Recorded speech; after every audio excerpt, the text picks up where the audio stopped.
everyone. Today we have Catalina Margulis. She's an author, podcast host, and mother of four who has written for many of Canada's top publications over the past 20 years. Kat was an editor at Elle Canada, Flair, and Today's Parents, and a regular contributor to Savvy Mom, Mabel's Labels, and Walmart Canada. She's written for more than 40 publications, including The Globe and Mail, Reader's Digest, and Yummy Mummy Club. She's also the host of Passion Project, a podcast about making your dreams happen. Born in Buenos Aires, Argentina, she lives with her family in the suburbs of Toronto, Canada. Her debut novel, Again, Only More Like You, is out everywhere. It's getting all kinds of buzz and attention, and I'm just so happy for you. Welcome, Kat. Thank you. So happy to be here. Love chatting about books. Amazing. Amazing. So we start the podcast every time just getting to know a little bit about you and your journey into writing. I know your journey is multifaceted, but tell us a little bit about how your path to becoming a writer, and you can go as far as you want, and we'll go from there. Gosh, wow. I don't know. I'm going places today. I guess I was always a reader. I was always a writer.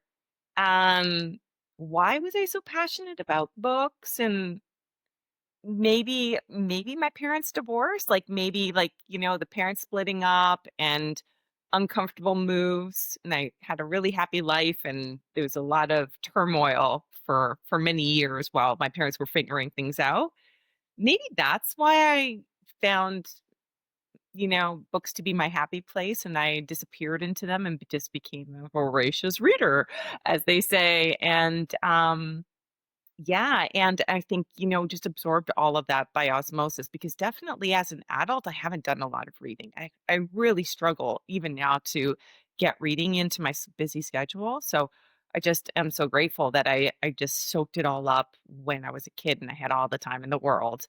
And I also had much older stepsisters eventually. My mom remarried and I had much older stepsisters. So I was getting all of their books and their hand-me-downs. I think they were probably English majors or English minors, or just even if they were like doing psychology, or we always had so many books that were way beyond my ability to really understand what I was reading, but I was surrounded by books, and my mom's a big reader too. So I was surrounded by literature way beyond my age level.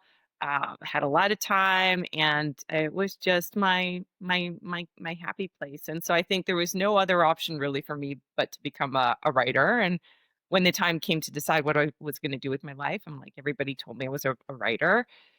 And so I was like, well, how do writers make money? I guess journalism school, right? That seems like the safe bet.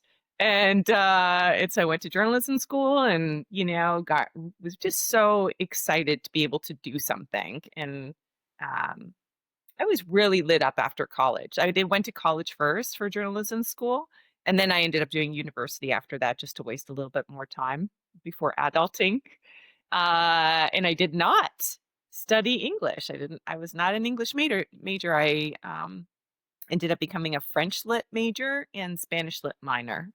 And so I was already working in my journalism career, and just really excited about that and very passionate about it, and really hungry to climb that corporate ladder. And until one day, I had kids, and that just was not working for me anymore. And I kind of hit my head against the wall enough times where I decided I'm going to branch out. I'm going to go do my own thing. I'm going to have my own content agency. And that afforded me a little time to start writing just for fun again. And that's the beginnings of what eventually became my book. Wow. Wow. Yeah, I mean, I think it's really cool to come at this whole writing thing from a journalistic perspective. Some of the great writers have, because you're doing writing as a day job and really honing your writing chops like day in and day out with all these different. I read the list of magazines at the start of this podcast. It's pretty incredible, all of the things that you tapped into and all the different types of writing that you ventured into before you ended up putting out your own book. Um, I so we'll get to that, to the book and writing of the book and putting the book out, because I have so many questions about that. Mm. I love, like, the novels where my heart is. But I want to talk about some of the other things too before we get there. So first of all, let's talk about Passion Project. Yeah. So you have this podcast called Passion Project, which, if I'm to understand it correctly, is maybe even a little more than just a podcast. Maybe it's like a whole. Mm. It's maybe maybe it's a project, right? Yes. It's multifaceted. Yeah. Um, and I love the name, by the way. See? And I caught a couple nods to it in the novel. There's a couple of Yay. places where that phrase "passion project" slips in there. Yeah. But yeah, tell me about the where Passion Project came from, with Yeah. the origin of that, or if you want to talk about like where it's at today. Yeah. You know, Yeah. what it's I morphed well, into. I was just saying, I do want to reboot it. Um, podcasting is so wonderful. Like it is so much fun. I just love the conversations. I love getting to meet. It's like journalism in the way. Journalism has been such a wonderful career for so many different reasons, but one is that, uh, I can basically walk into any room and I can basically talk to just about anybody, and it's like my passport to that, right? And podcasting is very much the same. So I got to have amazing conversations with really cool people, but the inspiration from it actually was, well, I guess 2 things. 2 things inspired me. One is that I happen to know a lot of really amazing, super successful people that I'm just like, wow, you know what I mean? I get to look at these people and like it it helps me overcome that voice in me that would say that's not for you, or like things like that don't happen for people like you. We all have that little voice. And so having people, these amazing people in my life, and I'm like, maybe they're there for a reason. Maybe they're for me, maybe they're for somebody else. But it's like, "Oh, no, you know that person, she has very similar background to you, you guys work together. If she can do it, you can do it too. The only thing in your way is you." You know what I mean? And so I'm, yeah, so fortunate to be surrounded by people who've done amazing things. And so I felt like I wanted to share that. I wanted to share that with other people. It's like, I have access to this person. If traveling around the world with your family, quitting your jobs, leaving your home is a dream of yours, or you feel like that's an impossible thing that you can never have, I happen to know somebody who just did that. So let me bring her on that show. And so I really wanted to share people like that. And because they are that voice in my head when I want to say no to myself. Then I have those examples in my life, which is like, you're just, you're letting yourself off the hook. You know what I mean? It's totally possible. You can absolutely create these incredible experiences and possibilities for yourself. So the podcast was partly inspired by wanting to share that. Um, it was also inspired by, I was in personal development at that time. So I was in that space of motivational and being around motivational people. And actually, one of my projects was being a writer, being a magazine editor, and all of those things. It's a very behind the scenes role. And I was very uncomfortable with being in the spotlight. And I knew as an author, I was going to have to show up. It was going to have to be, me not hiding against behind my editor in chief. And so I knew I got to get more comfortable with public speaking, being in front of the camera. And so I had a business coach. So it was part business coach, part personal development program. But around that time, I decided to launch the podcast. And part of it was also just about being promotional and, being on social media, being like, hey, come check out my podcast, and posting photos of myself and all the things that I really cringe at doing, but got really good at. And it's been really helpful for me. Well, and I think a lot of that is kind of like in the name, like Passion Project. Like your people are, passionate about these things. They pursue them.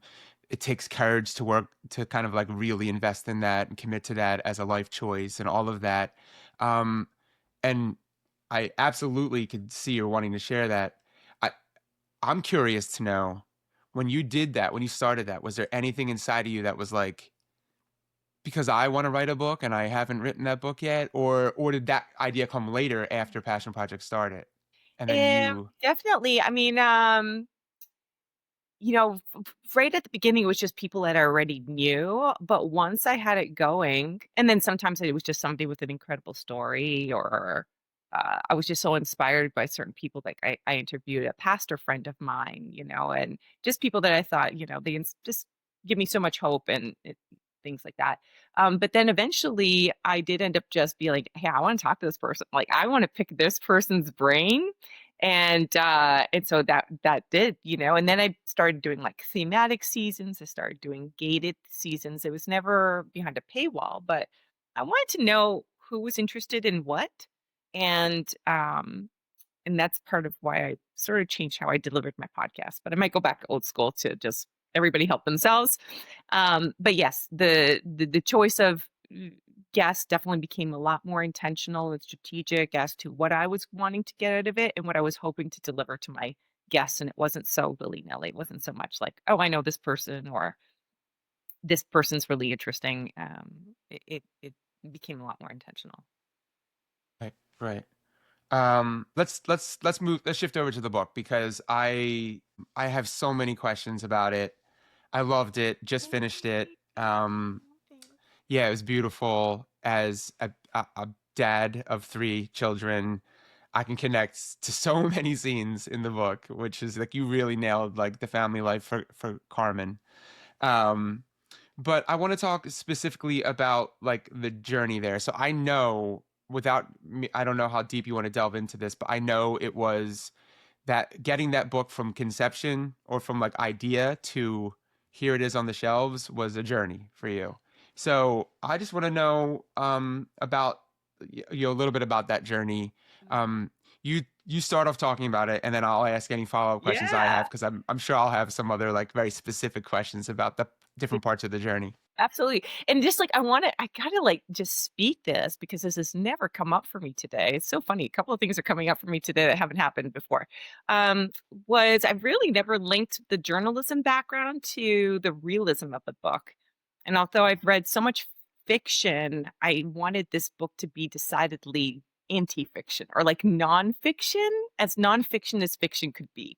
And I really tried to just make it as realistic as possible. And now I'm thinking, wow, like, and I feel like that's happening with my next book. So I feel like there's something to do with that journalism background.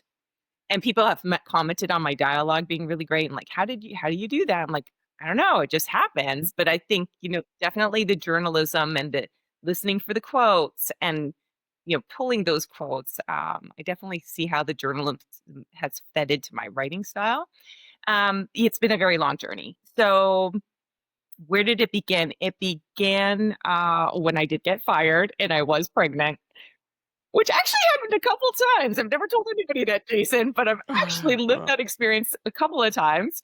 Wow. And so yeah, just like there is like nothing for me to do, but right, because we in Canada we have maternity leave and it's quite long. And I thought I would write my book during maternity leave, and I never did. I blogged, I did a bunch of other things. But with this one, it's like, oh, well, I really don't have any options right now. So I finally had a chance to write, and I had a lot of things I wanted to say, which was something that eluded me previously. Like I knew I wanted to write a book, but I'm like, what am I going to write a book about? And I never really thought I had something. And I had a lot to say at this point about being a woman, being a mother, being a journalist. Um, and it just poured out of me based on my experience and what I was witnessing my friends experience, what they were going through. And I just thought, I think there's something about that midlife, that turning 40 point, that it just really everything just really was heating up. And there was a lot of drama going on for all of us. And so that story just poured out of me. I wrote it as a screenplay for first. I saw it as a movie, and I have never done a screenwriting class in my life, but that's just how it came out of me. And then I played with that for maybe a couple of years, 2 or 3 years, maybe even. And again, because I've got little ones, I didn't have a lot of time to write. So I might have like just a sprint where I'm like all in, and then I might not touch it for 6 months or a year. So that's part of why it took so long. Um, and then I realized, well, I don't know anybody in Hollywood and I'm really struggling to make this happen. I'll turn it into a book. And that really stretched me to tell a better story. Um, and yeah, just worked on the book. Um, and maybe 2 or 3 years of that, somewhere about that. Basically, it was 5 years of playing with this story before I submitted it to an agent. I got an agent right away, one of my first picks, like total rock star. And the book did not sell. It was right around the pandemic. I don't know if that had something to do with it, or, readers' taste and all these unpredictable things, right? But the book didn't sell within the first year.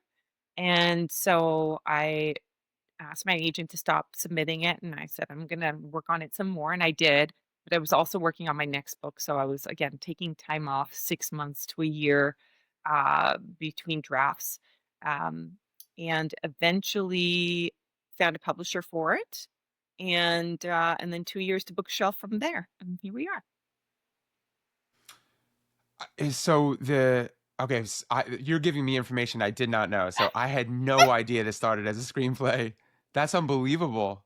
That's like you're in a rare space there. I know that that has happened for other people, but that has to be such a I can't even imagine taking a screenplay and turning it into a novel. So many times the opposite happens, right? There's a novel and Mm, someone has to make a adaptation for it, yeah, adaptation. But the turning a screenplay into a novel, it's almost like writing the whole thing over again because there's so much that's not in a screenplay. I so mean, just so much. much.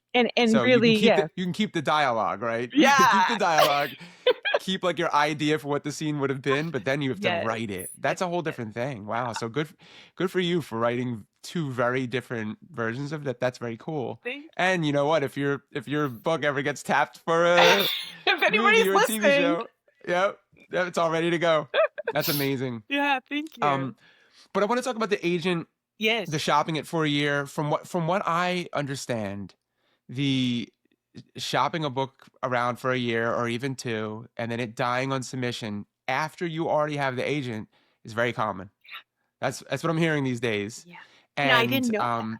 No. yeah, and this is why this podcast exists Yeah. to kind of just like air all of this stuff out, and you hear it once and you go okay, and sometimes you need to hear something three times to go okay. I heard it three times now. It must be a real thing, right? Like it wasn't just a rare case. Yeah. So that happens to you. Maybe you pivot a little bit on your journey. In one of your posts, I was reading through your posts and I love them by the way, so engaging. But I came across this one line that stopped me in my tracks. I want to read it and I want you to tell me about what you meant. And this is not going to be a trick question. You're going to understand. So you said in not getting that deal, you said it turns out that not getting the book deal was the best thing that ever happened to me, which is a really cool thing to say. And I know there's a big story behind that. So for the Okay. listeners and the people that are viewing this, what do you mean by that? How was that? Why was that so good? Oh, well, there's my spiritual journey, Jason. So, you know, it was so fascinating because if I had gotten that book deal, and if it had just been straight to the moon from there, it would have been all about me. It would have been all about me and my book. And even now, sometimes I'm kind of like, you guys better, if you want to work with me, you better work with me now because I don't know how long I'm going to be doing this. Because once it takes off, I'm like, I'm running after that, right? Um, but because it was, the way things turned out, I ended up becoming a coach. I ended up becoming a book coach and helping so many other people with their passion projects and their dreams and their books. And I've published a bunch of books behind there that would never have happened. Uh, and yeah, and so it's been really cool because, uh, yeah, again, it just sort of transmuted my selfish personal desire to publish books and make movies and all those things that I want to do, and not quite forced me, but created these spaces where I could bring people along with me, and like we can all succeed and we can all have this dream happen together. And would I've chosen being a book coach? Being a coach was never in my sight line or on my radar. I was a journalist. I was a magazine editor. Um, it just wasn't wasn't part of my vision. But like you, if I have this information, if I have a friend that I know can help somebody, if I know somebody who can share information that's going to help inspire or motivate other people, like I'm going to share it. Like I'm going to share everything I've got with everybody. And so having that space with my book and being on that book journey, just wanted to help as many authors as I possibly can for as long as I possibly can, with the time that I have available. And that wouldn't have happened, if I was already on to book two or book three and promoting this and doing that. So I'm really grateful because that's really developed me spiritually, and just yeah, just really revealed to me like the magic of the universe and serendipity and the people that come to my life and the people that I end up helping and seeing what they create. It's been really magical. Oh, that's such a beautiful answer. So, I think I hear you. You're the getting the book deal immediately is a fast track to launching this career, this author career where it's just all about you.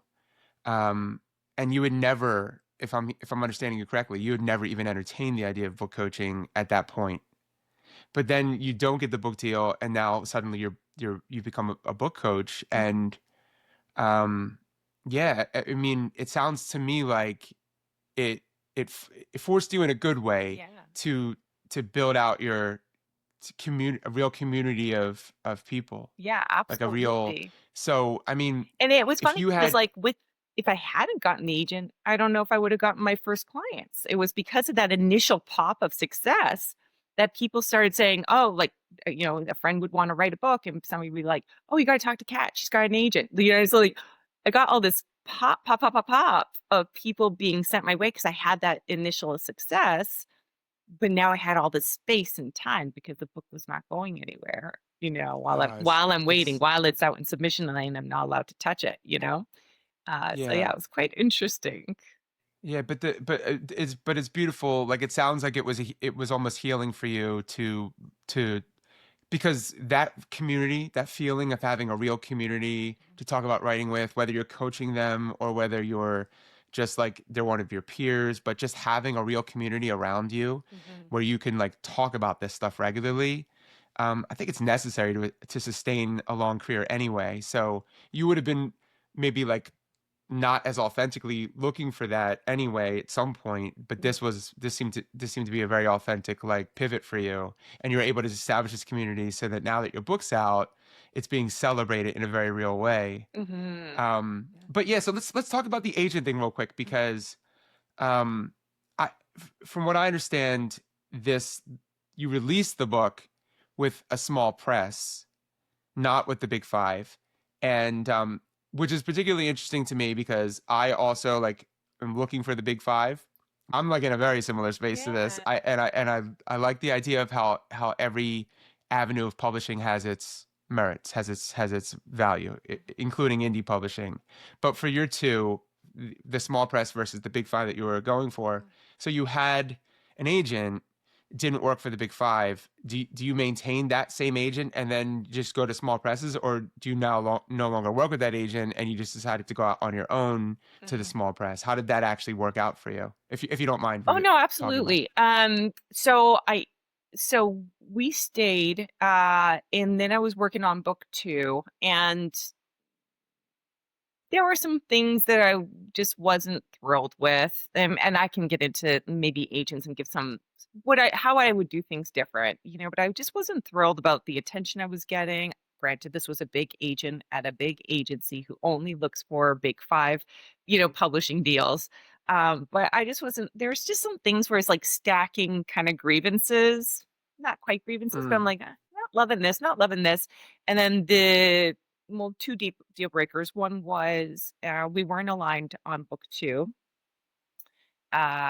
So that was tricky. And then I also wasn't willing to give up on book 1. And for the longest time, she wasn't either. For the longest time, when I was like, give it back, take it off sub. I'm good. I have some work to do on this. Clearly, I've got something to do on this manuscript still. And she'd be like, no, I want to keep sending it. I want to keep sending it. But then eventually she's like, yeah, I've exhausted my top places that I want to pitch to.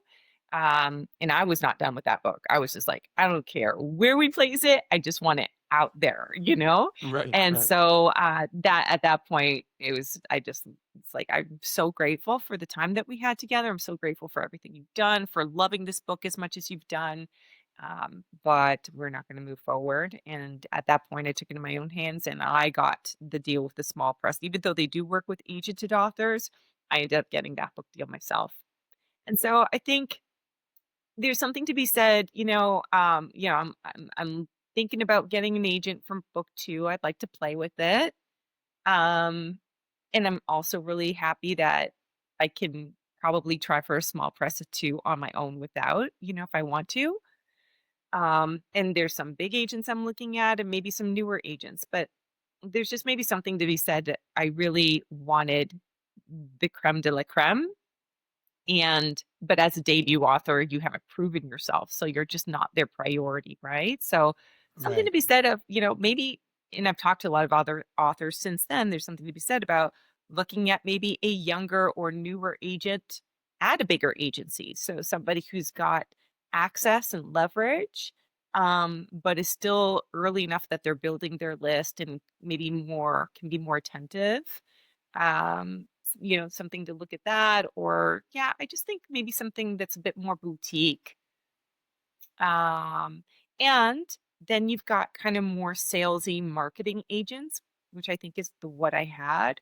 I might be looking for a more editorial minded agent for the next one, particularly because it is a challenging book. And so somebody who can really partner with me editorially and work with me to make that book marketable. Because it's not that I need help on a technical level, but I want to write something meaningful that will also sell. So having somebody kind of be my devil's advocate and to balance out the artist in me. Um, yeah, somebody who's willing to do that dance with me. And my agent, sent it out on sub with zero feedback and zero notes. And she's got a lot of big, big authors on her list. And some of them I know, and even some of them were surprised. They're like, she didn't send you any fixed notes. And I'm like, that's how good I am. But, it didn't sell. So, I could probably have used a little bit of pushback on some things.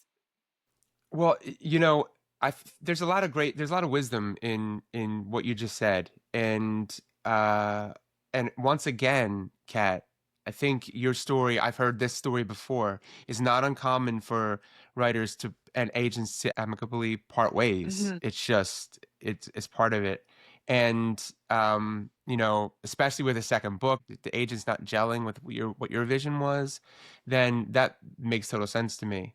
Um, the and then of course like what you're saying really is so many people want an agent so bad they just kind of like send the manuscript to every agent they can think of who like represents their genre, and you're saying you're advising to take a more specific and thoughtful approach, which is what kind of agent do you actually want to work with, what kind of how big are they versus how small, like how much attention might they be able to give you.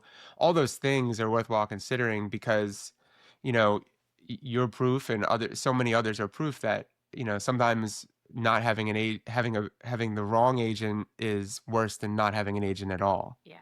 right? Hmm. Yeah. I'm so glad that you found the small press and did it on your own anyway, and it's Thank out, you. and that's, the ending of the story is wonderful. Thank you. I want to talk about the post publication. Yeah. So you put the book out, you have the book launch, which I'm sure was incredible. And then there's this, maybe you can, I don't know how you would describe it, but this like post publication coming off the launch, kind of like a, huh, right? Almost like a, not quite a sigh, but like a, like an uncertain exhale, right? Yeah. Where you're so like, and I know you wrote about this a little bit. That's why I'm asking you specifically about this question. So, tell me about your like initial this idea of like maybe the initial letdown after Yeah. after you publish something, and what are your thoughts on that, like then and now? I'm really grateful I did a lot of personal development, to be honest. Like I did a lot of a lot of personal development and leadership development because by the and spiritual development because by the time I got to publication, it just wasn't that important. You know what I mean? Like if it had caught me again, when I originally subbed, I think the highs would have been so much higher and the lows would have been so much more lower. Um, but I just had a recalibration personally in my heart and in my life where just like things don't have the same kind of power over me. So a lot more equilibrium, I guess, right? So it's like good thing, great, like that's great, you know what I mean? And if it's a bad day, it's like it doesn't shake me the way it used to. So I think that's part of why the high was not as high as if I worshiped this book or this experience of being a published author. If I was maybe where I was 5 years prior, where I really felt like this would complete me, or this is going to make everything better. This is going to fill the hole that is in my heart from my childhood. Like if I thought that was going to Yeah. fix me, then the high would have been so high.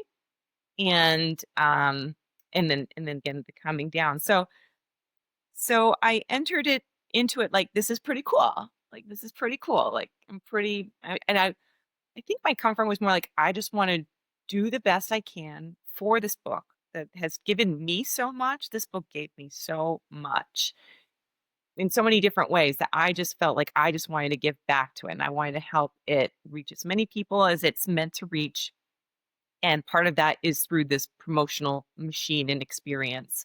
And I also was so grateful to my publisher for making that dream come true. I just wanted to make them happy and make them proud. So it was more like out of that I was going so hard and I'm still like can't take the foot off the pedal just yet, Kat. You owe it to your book. You owe it to the publisher to give it at least a year of, solid promotion. Um and so that's kind of like more where my head is at. As far as the promotional things, it's like it's some things have been really cool. Like lately I'm doing literary festivals. I'm like, wow, like I'm really like doing this now. You know what I mean? Like this is really cool. And all the different like weird things bubble up, like, imposter syndrome still and like, all those kinds of things. But yeah, to be able to be like standing with other authors and be like, I'm one of you guys now. Like I'm not like the wannabe, you know what I mean? Now I'm like, I did it, so that's really cool. Um, I would say uh, promoting a book, um, it's man, I really thought I had it. Like I thought I had a great case. Like I thought that I had all this background in journalism. I had all this contacts. I was just like, I really thought everything was in the bag. And actually, like promoting this book, I've had to work really freaking hard. And I've discovered Oh, like just the things that I thought were a sure thing were not a sure thing, like getting into this publication or counting on this contact, counting on this friend. Like, uh, yeah, I really thought I had a lot more confidence going in. And so obviously with the second book, I'll, hedge my bets a little bit better. But, um, yeah, that's been a bit of an eye opener is just how much support you need and like how much I thought I had, and even that didn't make a dent in what is really required to promote a book. So, yeah, I tell everybody make as many friends as you possibly can. Never think that you can have enough friends. You know what I mean? And never think that all your friends are going to care. Never think that all your family's going to care. Never think that everybody who supports you, and I've kind of had to make peace on that. I'm like, these people support me in different ways. It doesn't mean they're going to support me in the book. They might support me spiritually, or they may support me like physically, and the tangible things of my everyday life. But they may not give a crap about the book. You know what I mean? So, um, yeah, and being being able to look behind the wizard's curtain or whatever and really see the machinations or machinations, I don't know how to pronounce that word, but like the mechanics of book promotion and how successes are made, And there's a lot of engineering, there's a lot of money, and it's not all organic. And so all you can do is all you can do, you know? And I have a lot of grace for myself. I have a lot of grace for my publisher. I have a lot of grace for everybody.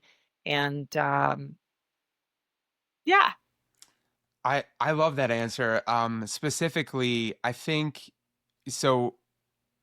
My instinct is that maybe that subtle letdown, that slight letdown, is natural, is like a requirement almost Oh, for yeah. for anybody, no matter how successful your launch is. And the real like fix to that is get to work.